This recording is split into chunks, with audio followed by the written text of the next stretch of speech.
అందరికీ నమస్కారం. ఇప్పుడే అందిన వార్త. వైసీపీ ఎమ్మెల్యే ఇల్లు కూల్చివేత, ప్రభుత్వం ఆదేశాలు.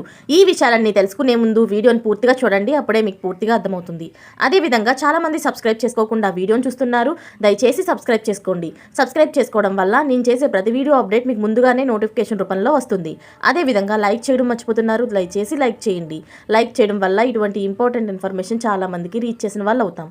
ఇక లేట్ చేయకుండా వీడియోలోకి వెళ్ళిపోదాం. హైడ్రా ఎవరిని వదలట్లేదు, దూకుడుగా ముందుకే వెళ్తుంది. తాజాగా ఉదయం నుండి కొనసాగుతున్న కూల్చివేతల్లో కీలక అంశాలు బయటకొస్తున్నాయి.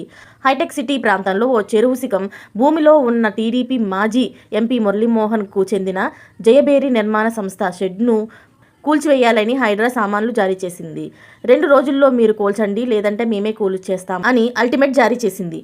దీనికి సదరు సంస్థ కూడా అంగీకరించింది. ఇక స్వర్ణపూరిలో ఉన్న వైసీపీ మాజీ ఎమ్మెల్యే, నంద్యాల జిల్లా అధ్యక్షులు కాటసాని ఫామ్ హౌస్ను హైడ్రా నేలమట్టం చేసింది. నోటీసులు ఇచ్చి మరీ కూల్చివేతలు జరిపారు.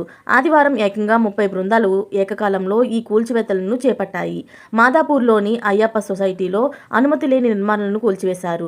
బిల్డింగ్ యాజమానులు నానా హంగామా చేసిన అధికారులు, పోలీసులు సహాయంతో G+2 నిర్మాణాన్ని నేలమట్టం చేశారు.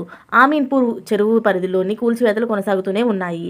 అయితే కోర్టుకు సెలవులు ఉన్న రోజే హైడ్రా కూల్చివేతలు చేస్తుందని, కోర్టుకు వెళ్లకుండా హైడ్రా కుట్రలు పన్నుతుందంటూ బీఆర్ఎస్ విమర్శలు చేస్తుంది. అయినా ప్రభుత్వం నుండి స్పష్టమైన ఆదేశాలు ఉండడంతో కూల్చివేతలపై హైడ్రా వెనక్కి తగ్గడం లేదు.